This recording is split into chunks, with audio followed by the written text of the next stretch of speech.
বিয়ে করে বউ হইলাম না কাজের বেটি হইলাম তাই তো বুঝলাম না। এই শুনছো কি করো তুমি? আমার এক গ্লাস পানি দাও তো। এই শোনো, কাজের মহিলার মতন যখন কাজই করি তাহলে তুমি প্রতি মাসে আমাকে টাকা দিবা। আচ্ছা ঠিক আছে, বেতন দেবো, কিন্তু কাজ পছন্দ না হলে কিন্তু কাজের মহিলা পাল্টাবো।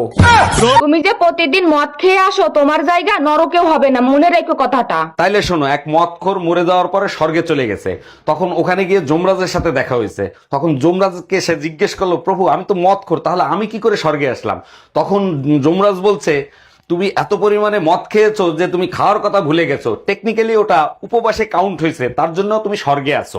সূর্যের সাথে ছেলেদের তুলনা করে আর চাঁদের সাথে মেয়েদের তুলনা করে কেন জানো? কারণ মেয়েরা চাঁদের মতো ফুটফুটে সুন্দর হয় তাই। আরে না, সূর্য পূর্ব দিক থেকে ওঠে আর চাঁদের তো কোনো ভরসা নাই কখন কোন বিউটি পার্লার থেকে বের হয়। ঘুম থেকে উঠেই মোবাইল চালানো শুরু করছো, তোমাকে দেখে ছেলে কি শিখবে? আচ্ছা ঠিক আছে, এই যে ফোন রেখে দিলাম। আশেপাশের ভাবিদের দেখা বন্ধ করো, ছেলে তোমাকে দেখে কি শিখবে? এক মিনিট। আচ্ছা বাবা তুমি বলো, এই পর্যন্ত তুমি আমাকে দেখে কি শিখছো? তোমাকে দেখে এটাই শিখেছি, জীবন আর দায়ী করে বিয়ে করবো না কোনোদিন। তোর সংসার নেই, তুই থাক, গেলাম আমি বাপের বাড়ি। যাও, কিন্তু যাওয়ার আগে সুমন ফকিরের 600 টাকা দিয়ে যাইও। কিসের টাকা? আমি তো তার কাছ থেকে কোনো টাকা ধার আনি নাই। তোমার জন্য একটা তাবিজ আনছিলাম, বলছিল তাবিজে কাজ করলে টাকা দিয়েন। কি তুই আমারে তাবিজ করছিলি? এই জানো, আজ বাসায় না এক দরবেশ বাবা আসছিল। বলো কি, তাই নাকি? তা কি বললো দরবেশ বাবা? বলল, মারে তোর ঘরে আজ থেকে কোনো কষ্টই থাকবে না, তোর ঘরে শুধু শান্তিই থাকবে। বাহ, এ তো খুব খুশির খবর। কিসের খুশির খবর? সত্যি করে কয়, শান্তিকে ডাক। বাসায় কেউ আছেন? আল্লাহর নামে কিছু খয়রাত দিবেন। দান অবশ্যই করব, তার আগে একটা প্রশ্নের উত্তর দেন। 1 কোটি টাকা পাইলে আপনি কি করবেন? আমি যদি 1 কোটি টাকা পাই, 4 রাস্তার মোড়ে আল্লাহর নামে একটা মসজিদ দেব। বাহ, শুনে মনটা ভরে গেল। সেই মসজিদের সামনে একাই খয়রাত করব। আসসালামু আলাইকুম আম্মাজান, আপনি যে আমার বিয়েতে গাড়ি দিছিলেন, গাড়ি কি কিস্তিতে এনে দিছিলেন? ওয়ালাইকুম আসসালাম জামাই, গাড়ি কিস্তিতেই কিনে দিছিলাম। কেন, কোনো সমস্যা হইছে? সমস্যা হয়েছে মানে? আপনি তো কিস্তি দেন নাই, গাড়ি তো কোম্পানি ওয়ালারা নিয়ে গেছে, আপনি কিস্তি দেন নাই কেন? আরে জামাই, বিয়েতে তো গাড়ি দেওয়ার কথা ছিল, কিস্তি দেওয়ার কথা তো ছিল না। এই তোমার ফোনে পাগলা গাড়ু দিয়ে ফোন আসছে, ওখানে কি তোমার আত্মীয় স্বজন থাকে নাকি? খবরদার, ভুলেও ফোন রিসিভ করো না, তাইলে কিন্তু তোমারে পাগল ভাইবে তুলে নিয়ে চলে যাবে। আমি কি পাগল নাকি যে আমারে তুলে নিয়ে যাবে? পাগলা গাড়ু দিয়ে তোমার কোন আত্মীয় আছে আমিও একটু শুনি। হ্যালো, কেমন আছিস মা? জামাই বাবাজি কেমন আছে? ও চাচি, আমনেরও তুমি মেলা দিন পর দেখলাম, তা কেমন আছেন? মোর ভালো থাওয়া শেষ হয়ে গেছে, 2 মাস আগে তোমার চাচা মরিয়া গেছে। আরে ভাবি, এ আমনে কোন কি? ভাই মরছে কবে? ওরে মাল্ল হালার পহালা, যেই হনস মোর জামাই মরিয়া গেছে, এখন চাচি থেকে বাবি হইয়া গেছে। আচ্ছা সত্যি করে একটা কথা বলবা, তোমার প্রথম ভালোবাসা কে ছিল? তোমার কাছে মিথ্যা বলে আমার কোনো লাভ আছে? আমার প্রথম ভালোবাসা আমার বাবা ছিল। সব মেয়েরাই বাবাকে ভালোবাসে। আর তোমার দ্বিতীয় ভালোবাসা কে ছিল? দ্বিতীয় ভালোবাসা আমার সন্তানরা।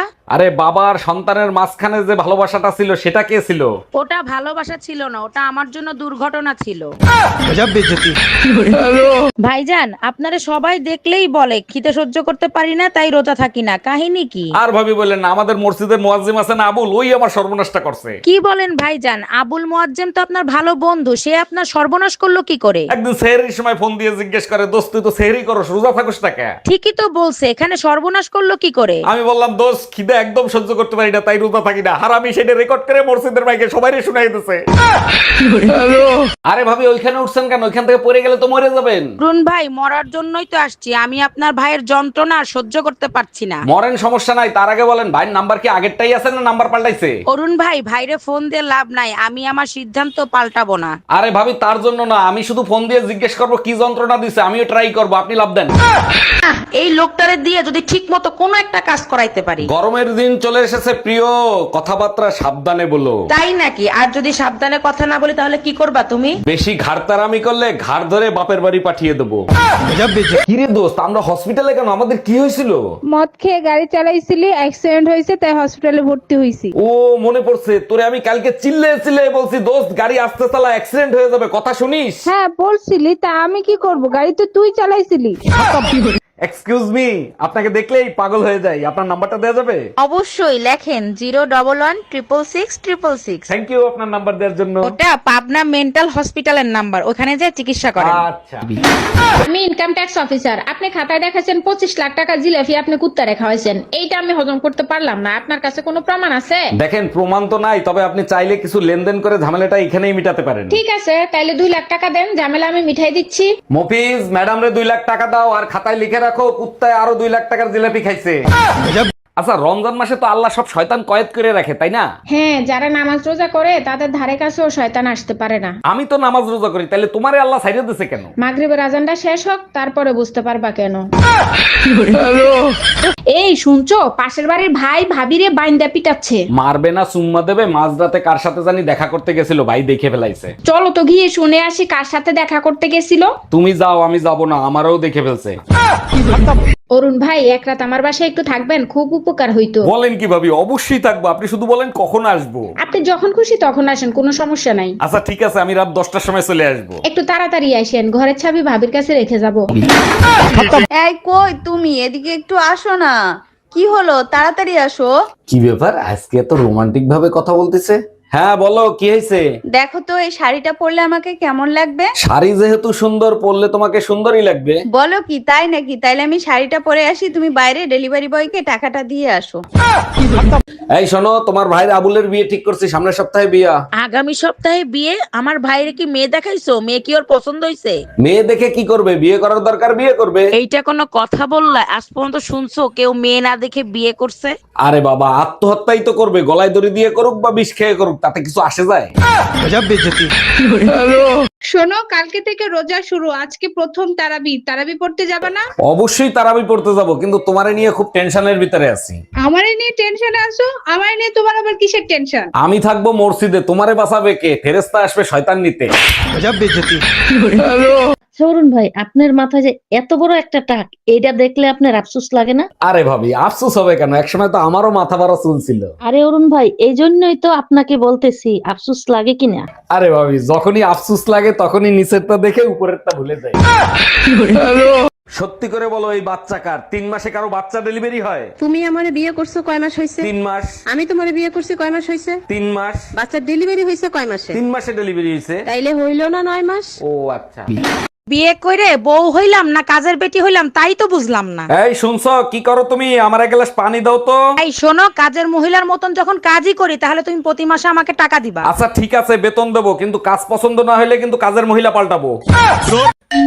আসসালামু আলাইকুম আম্মাজান, আপনি যে আমার বিয়েতে গাড়ি দিছিলেন, গাড়ি কি কিস্তিতে এনে দিছিলেন? ওয়ালাইকুম আসসালাম জামাই, গাড়ি কিস্তিতেই কিনে দিছিলাম। কেন, কোনো সমস্যা হইছে? সমস্যা হয়েছে মানে? আপনি তো কিস্তি দেন নাই, গাড়ি তো কোম্পানি ওয়ালারা নিয়ে গেছে, আপনি কিস্তি দেন নাই কেন? আরে জামাই, বিয়েতে তো গাড়ি দেওয়ার কথা ছিল, কিস্তি দেওয়ার কথা তো ছিল না। এই টুম্পা, কাল সারাদিন তুমি বাসায় ছিলে না, কোথায় গেছিলা? মার্কেটে গেছিলাম, মাত্র একটা শাড়ি পছন্দ হয়েছে, সেটাই নিয়ে আসছি। তার মানে কাল সারাদিন শাড়ির দোকানদারের গোষ্ঠী উদ্ধার করছো। এখন কোথায় যাচ্ছ? জানো, শাড়িটার কালারটা না পছন্দ হয় না, তাই ফেরত দিতে যাচ্ছি। জানেন ভাবি, আপনাকে দেখলেই নেশা হয়ে যায়। আপনি চাইলেই আপনার নেশা মিটাই দিতে পারি। আরে ভাবি, আমি তো চাই আপনি আমার নেশা মিটিয়ে দেন। এই নেন নাম্বার, এই নাম্বারে কল করবেন। তাহলে মাঝরাতে আপনারে কল করি? আরে অরুণ ভাই, ওটা তো নেশা মুক্তি সংস্থার নাম্বার।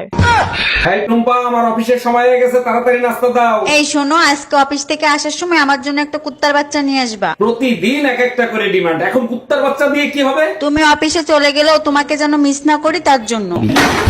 আজকে তোমারে জাহান্নামের দরজা দেখায় ছাড়বো। আমি আবার কি করলাম যে আমার জাহান্নামের দরজা দেখাবা? কাল রাতে পাশের বাসার ভাবির সাথে কি করতেছিলা তুমি? কাল রাতে তো আমি তোমার সাথে ছিলাম, ভাবির কাছে কখন গেলাম? রাতের স্বপ্নটা আমার তাহলে মিথ্যা ছিল, তাই না? দেখো, কাজ করতে করতে আমার হাতের কি অবস্থা। দাও, আমি হাত মেসেজ করে দিই, ভালো লাগবে। বাহ, তোমার হাতে তো জাদু আছে, একেবারে ব্যথা কমে গেছে। আসো, তোমার ঘাড়ও মেসেজ করে দিই, ঘাড়ের ব্যথাও চলে যাবে। থাক, লাগবে না, ঘাড়ে হাত দিলে আমার সুসুরি লাগে। তুমিও না পাশের বাড়ির টুম্পা ভাবির মতো, একটু ছোঁয়া লাগলেই সুসুরি লাগে। এই লোকটারে দিয়ে যদি ঠিক মতো কোনো একটা কাজ করাইতে পারি। গরমের দিন চলে এসেছে প্রিয়, কথাবার্তা সাবধানে বলো। তাই নাকি? আর যদি সাবধানে কথা না বলি তাহলে কি করবা তুমি? বেশি ঘাড়তারামি করলে ঘাড় ধরে বাপের বাড়ি পাঠিয়ে দেবো। কিরে দোস্ত, আমরা হসপিটালে কেন? আমাদের কি হয়েছিল? মদ খেয়ে গাড়ি চালাইছিলি, অ্যাক্সিডেন্ট হয়েছে, তাই হসপিটালে ভর্তি হইছি। ও মনে পড়ছে, তোরে আমি কালকে চিল্লে বলছি দোস্ত গাড়ি আস্তে চালা, অ্যাক্সিডেন্ট হয়ে যাবে, কথা শুনিস? হ্যাঁ বলছিলি, তা আমি কি করব? গাড়ি তো তুই চালাইছিলি। এক্সকিউজ মি, আপনাকে দেখলেই পাগল হয়ে যাই, আপনার নাম্বারটা দেওয়া যাবে? অবশ্যই, লেখেন 011-166-666। থ্যাংক ইউ আপনার নাম্বার দেওয়ার জন্য। ওটা পাবনা মেন্টাল হসপিটালের নাম্বার, ওখানে যে চিকিৎসা করেন। আচ্ছা। আমি ইনকাম ট্যাক্স অফিসার। আপনি খাতায় দেখাচ্ছেন 25 লাখ টাকা জিলাপি আপনি কুত্তারে খাওয়াইছেন। এইটা আমি হজম করতে পারলাম না। আপনার কাছে কোনো প্রমাণ আছে? দেখেন প্রমাণ তো নাই, তবে আপনি চাইলে কিছু লেনদেন করে ঝামেলাটা এখানেই মিটাতে পারেন। ঠিক আছে, তাইলে 2 লাখ টাকা দেন, ঝামেলা আমি মিঠাই দিচ্ছি। মফিজ ম্যাডাম রে 2 লাখ টাকা দাও, আর খাতায় লিখে রাখো কুত্তায় আরো 2 লাখ টাকার জিলাপি খাইছে।